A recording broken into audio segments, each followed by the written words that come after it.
Well. Things are kind of happening. Yes, things are kind of happening. I just got done work, headed home. Figured I'd do a video. Yeah, I figured I'd do a video. I got some news here.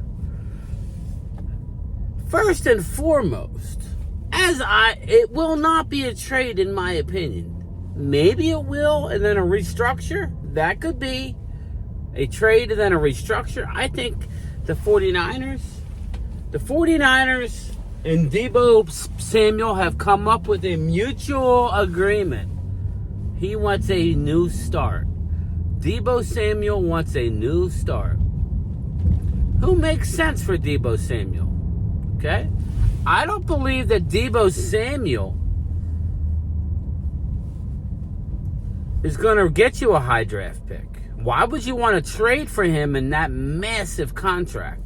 I told you for months that the 49ers, at this point, will be releasing Deebo to get a much-needed salary cap relief so they could sign Brock Purdy. Welcome to the club. And I know a lot of people say he's not getting more than 40. You're on drugs. Brock Purdy, the way he's played, no agent will allow him to get any less than 48 to 50 mil. I'm just saying. Just my opinion.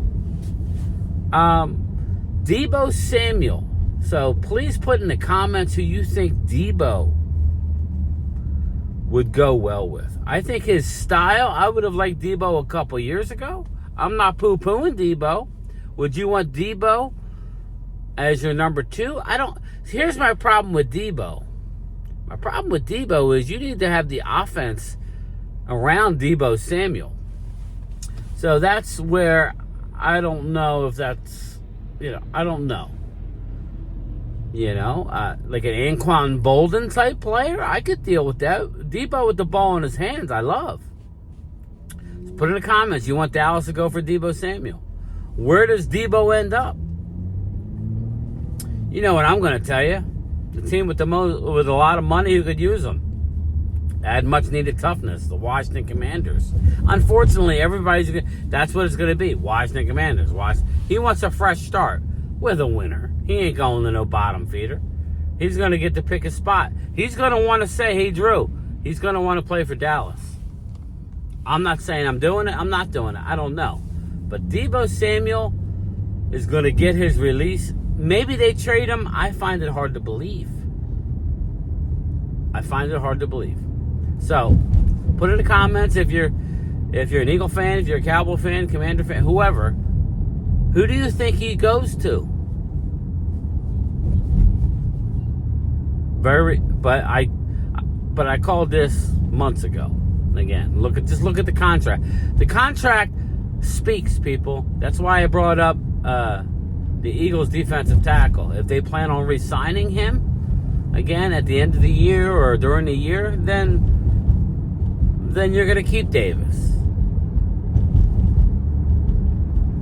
But number 90, the big D tackle. Or Eagles could go and get themselves a Walter Nolan in the draft if he's there and pair him up with a Jalen Carter and have my man under contract for 5 years with the 5th year option. I'm just saying. So, something to think about. Look at the contracts. Look at the contracts on your team and how much money that the teams can save. That's how you know who's a cut candidate. I know Dallas who are cut candidates. Damone Clark, we hardly knew you, buddy. See you later. We're going to save $4.4 million in cutting a guy who didn't play last year? Yes, please.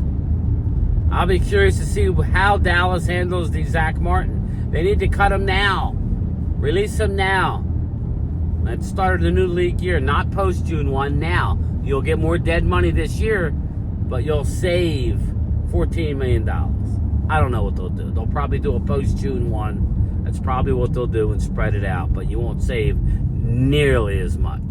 But anyway, around the league, the NFL is talking about doing the overtime rules in the regular season as they are in the postseason. Now, I don't know how that's going to work, because don't you have to have a finish in the postseason? And these window slots for the 1 o'clock and the 4:30 games, no tie games? Is that what you're saying? Then you could have some at 4:25 primetime game not being shown in a local market because there's still games being played. Or you're going to go away from the game? You're not going away from your local game. So, very interesting to see how that's going to play out. I like it. To me, it makes no sense to have different rules for the regular season than the postseason. None. It makes no sense.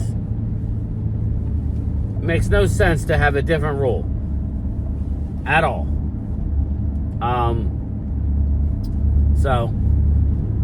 The NFL, I've been crying for a while now that they need to go to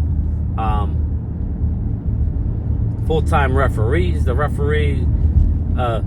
refs have gone south.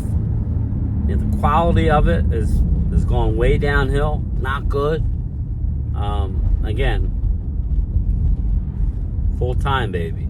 The most popular sport in the United States, in America, really. And I would say globally, but I would say that football, like soccer, is probably more watched globally just because of how easy it is to play, and it doesn't cost you money but a ball and a net. It's some people don't even have nets. So, you get the point. As much money as revenue as the NFL is making, you would think they would have full-time referees. But no, we got old dudes running up and down the sideline that are attorneys and judges and doctors, and it's ridiculous. But anyway, I brought up Matt Stafford this morning. I did bring up Matt Stafford. Matt Stafford is talking to the Giants now. So the Rams opened up their mouth to go seek a trade, and there are suitors all over the place for Matt Stafford. The New York Football Giants would make a great place, even if you took a Cam Ward or a Shedeur Sanders, which I'm not high on either one. I'm more high on Cam than Shedeur, but whatever floats your boat. If you go get you a Matt Stafford for a couple years, the understudy, maybe he takes over by the end of the year. But to me, Matt Stafford in Oakland or Las Vegas make way too much sense. Tom Brady talked to him, and the Rams are saying that they want him. Again, you're not getting much for him. Okay? He's 36 years old. Put in the comments, 36 or 38. I think he's 36. So Matt Stafford, I don't know why he would want to go to the Giants unless they were upgraded their offensive line immensely. But I would like that. That would make a lot of sense. I would have liked Stafford in Dallas if we moved on from Dak and drafted a young guy. But that's just me. Again, Dak has been so silent the last couple of weeks. I think it's time, unless they assured him that they're making deals and going out, and he knows something. If that's the case, then I'll back off of Dak Prescott. Scout's honor. Scout's honor. I got a question for you. Randy McIntyre. You know how we're talking about getting an interior lineman? How about Jonah Jackson?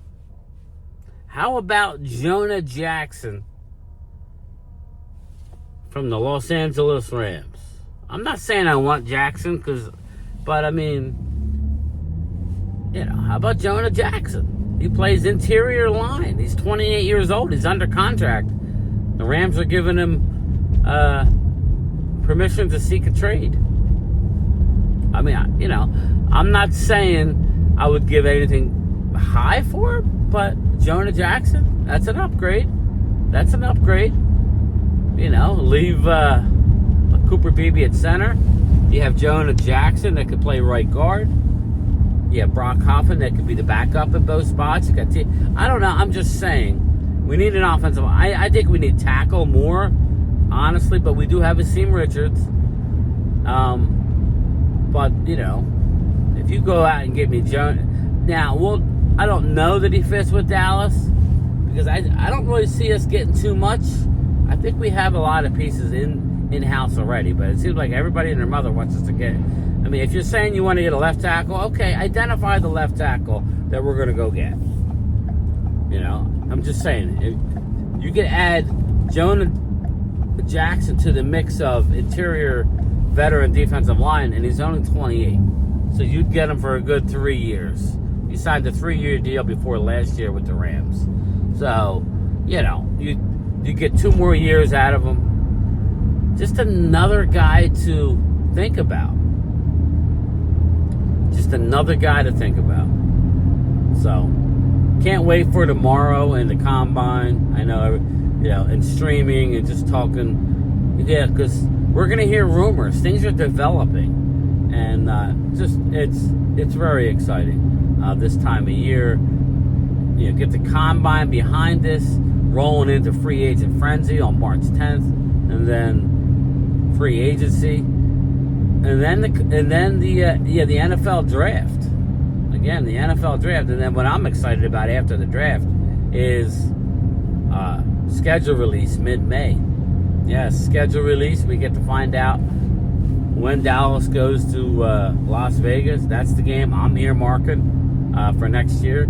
So we shall see, people. We shall see. But yes, circling back to the top, Vinny Hagen, Deebo Samuel is going to be released. I like Deebo Samuel. I will be okay with going Deebo as our number 2 and drafting a young one. It would give us a lot of added toughness into the room and to that position. Okay? If you go get me Deebo, that just makes the room better. He's a tough physical guy. With the ball in his hands, he's nasty, people. He's nasty. We've seen it up close and personal. So let me know, circling back to all the stuff I talked about, I'm going to make this a nice short little video. Deebo Samuel, we got to hope. We got to hope and pray that the guys up top in the back room are smart and they're doing all their due diligence. Because if they're relying on me and you and Randy, we're screwed. Because we don't know every little thing about these players. They better have a team of guys, the scouts, Will McClay, everybody brainstorming. Just like Armageddon. All right, let me know what you think, people. Let me know. Later. What's your contingency plan? Contingency plan? Your backup plan. You got to have some kind of backup plan, right? No, we don't have a backup plan. This is it. And this is the best that you could, that the government, the U.S. government can come up with? I mean, you're NASA, for crying out loud. You put a man on the moon. You're geniuses. You're the guys that think his shit up. I'm sure you got a team of men sitting around somewhere right now just thinking shit up and somebody backing them up. You telling me you don't have a backup plan? That these 8 Boy Scouts right here, that is the world's hope? That's what you're telling me? Yeah. Oh,